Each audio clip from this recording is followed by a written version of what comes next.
everywhere, and just in the house, just throwing them, breaking the windows. And the first Molotov cocktail that was thrown, it came in the 18-month-old baby's bed, and he was burnt alive. Just imagine yourself. I think because some of you guys are parents, so basically those two parents, the mom and dad, were just only concentrating on how to save their 18-month-old child. So they were trying to save the child, which was burning, and then more Molotov cocktails were coming at them and burning those parents.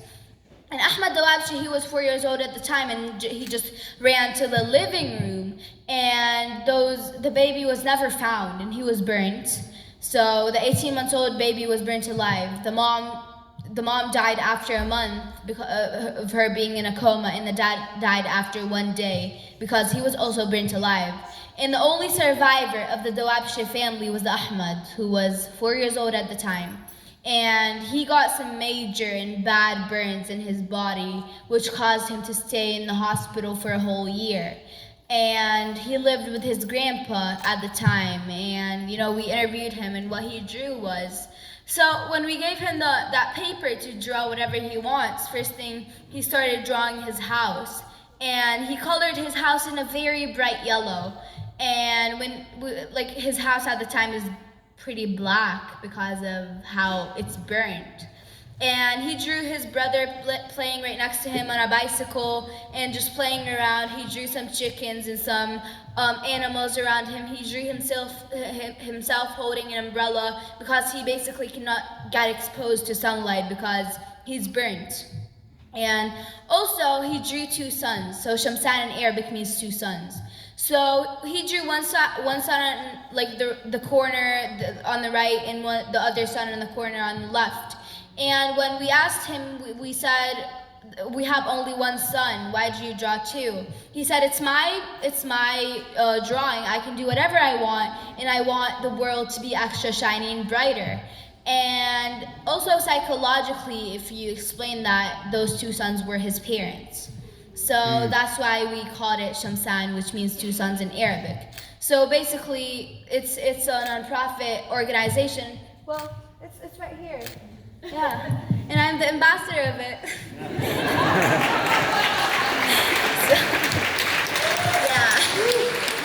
Yeah. Oh, Any other questions? it's really hard to follow up without saying how remarkable and inspiring you are. Thank you.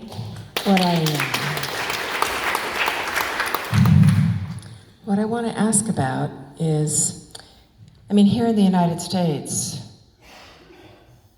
pretty much everyone in this room, I'm sure, and all around us, there are people who disagree with the policies that are being carried out by our government.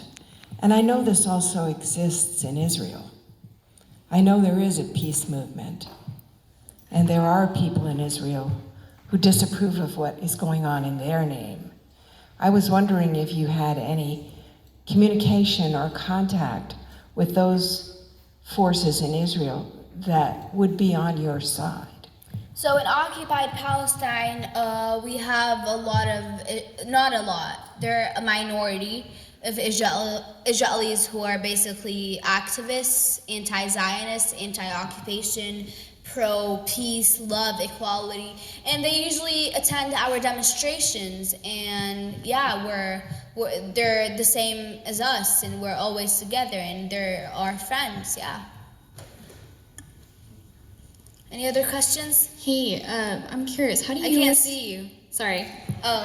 How do you respond to sort of the anti-Semitic tropes that whenever we try to fight for justice or free Palestine, we get attacked with constantly?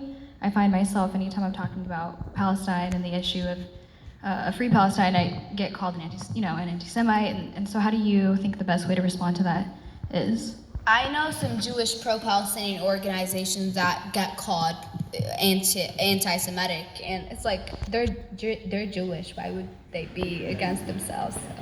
So basically, we always say that Judaism is a religion, and no religion calls for hating any other person. And we have Jewish Palestinians, but like in the West Bank, which they're living with us, having a Palestinian passport. and they're just living there. So how can we be anti-Semitic when we are just, living with them, and just we are anti-Zionists and anti-killing and anti-arresting and anti-violations and anything, but we're never anti any other religion around this world because we're all the same. So yeah. Okay, and I'm right behind her. My question's pretty simple. How you originally wanted to get the message out, and you started documenting things. How did you do that? How did I do that? Like, do you have a Facebook page or YouTube channel, or are you filing reports? I post them on my Facebook page, just called Janna Jihad. It's simple. So yeah, I started posting. Well, basically, when I started, I was only 7, and I used to just report with my mother's phone. And then after a month, I think she found like 5 reports on her phone. So she just posted them on her Facebook page. And like when I was 8.5 or 9, we made it's like a Facebook page for me, and we started posting on it. Yeah. So right now, all my reports are on it. Question over here, and I think that's going to wrap it up. Here you go. Thank you. Jenna, good afternoon, good evening. My name is Mary, and I just wanted to talk to you. I'm happy you're here. Thank you so much. Thank you. I plan on going to the Middle East, and I wanted to know what advice can you give me to go there? Okay, Palestine. I want to go to Palestine. Look, don't give a shit about the propaganda that is just, they're saying going to Palestine is dangerous, you're gonna get killed or whatever. Bro, we're living there. So, like, come to Palestine and go to the Middle East. I swear, it's very beautiful. And like, just, I'm not bragging, but my village itself is very beautiful. Like, we have all of those like very old buildings and very nice people, and it's just amazing. So don't listen to them and just come. Yeah. Thank you so much. Jenna, wasn't that amazing?